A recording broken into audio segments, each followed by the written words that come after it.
Being a longtime fan of the series, I've always wanted to play Monster Hunter Frontier, but sadly I've never got the chance to, until now, and I couldn't be happier. The game starts off really easy, but don't get it mistaken. This game ramps up in difficulty fast. By the time you reach just HR2, you're already going against the main Elder Dragons of the series like Teostra, Lunastra, Chameleos, and Kushala. This is when I already ran into trouble fighting the first Frontier Elder Dragon exclusive, Rukadiora. Keep in mind, I've put over 10,000 hours into the Monster Hunter series and just recently completed a full playthrough of Monster Hunter Rise with no armor, so I did not think I would have any trouble in low rank. But nope. Rukadiora caused me to fail the quest 3 times. I could not tell you the last time I failed the quest, let alone 3 times. It was extremely humbling, to say the least. But that failure is what made completing the quest so much more satisfying. And that satisfaction just grew as I completed the quest more and more to build its gear. I eventually reached HR3, which is the start of high rank, which actually wasn't too bad with the exception of quests taking so much longer. Once you reach HR4, you're already hunting monsters like White Fatalis, which is still high rank by the way. But I had my eyes set on HR5 knowing it was the wall of the game.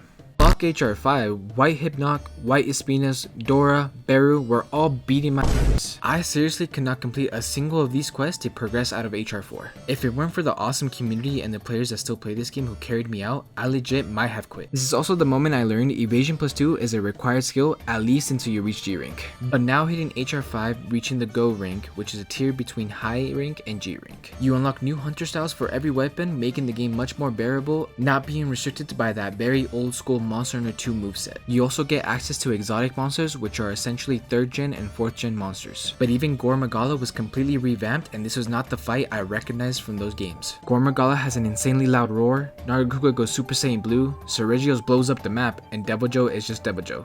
They really did him dirty. However, the hundreds of hours I spent hunting these monsters in other games was not for nothing. I had a much easier time hunting these guys than I ever did hunting anything in HR4, which was insanely lucky because exotic monsters give you some of the best gear you can get in gold rank. Each armor piece comes with its own set of skills, but the most important was Nargacuga Van Braces, which gave you evasion plus 2, which like I mentioned was very important in this game because we're starting to get to the point where almost everything can one-shot you or combo you to death. Once I grinded some armor for HR5, it went relatively easy, taking me up to HR6. Then I saw it, what I've been waiting a lifetime for.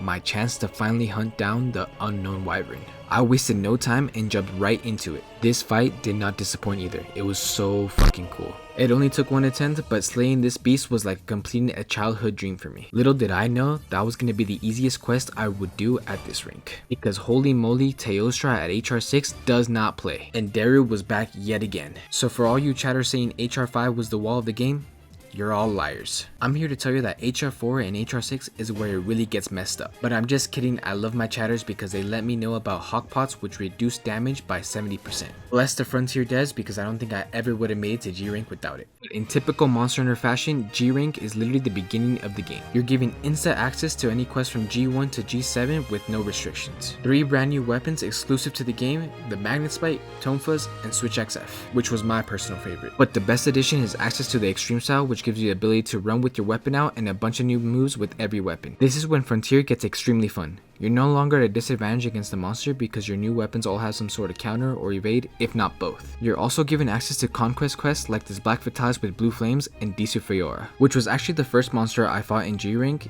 It may have slammed me, but having free access to so many monsters I've only seen on YouTube was so exciting to me. I really was truly reliving that joy of a classic Monster Hunter title that Wilds and new generation titles just don't have. Before you know it, you're GR200 and you're fighting against Zenith monsters. But then you realize Zenith monsters ain't shit against the real big motherfuckers of the game, Muso monsters. But before you even start touching Musos, you have to climb 100 floors in a non-stop endless climb at the road, which has you taking on all the monsters you've hunted up to this point back to back to back, just to even have a chance at completing the Muso monsters. My god, this game is so much fun. I genuinely think this might be my new favorite Monster Hunter title in the series. It has a lot of flaws and it's unrealistically difficult for the general casual player, but I would love to see Capcom rework the monsters of Frontier and reintroduce them into the series, removing the BS movesets from them but still keeping the difficulty alive. If you haven't given this game a try and you have a Monster Hunter itch like me, give it a try. And let me know what your favorite part of Frontier is in the comments. I'll be live on my Twitch channel trying to take down the Muso monsters of the game if you would like to check that out. But that's all from me today, and subscribe for even more Monster Hunter content.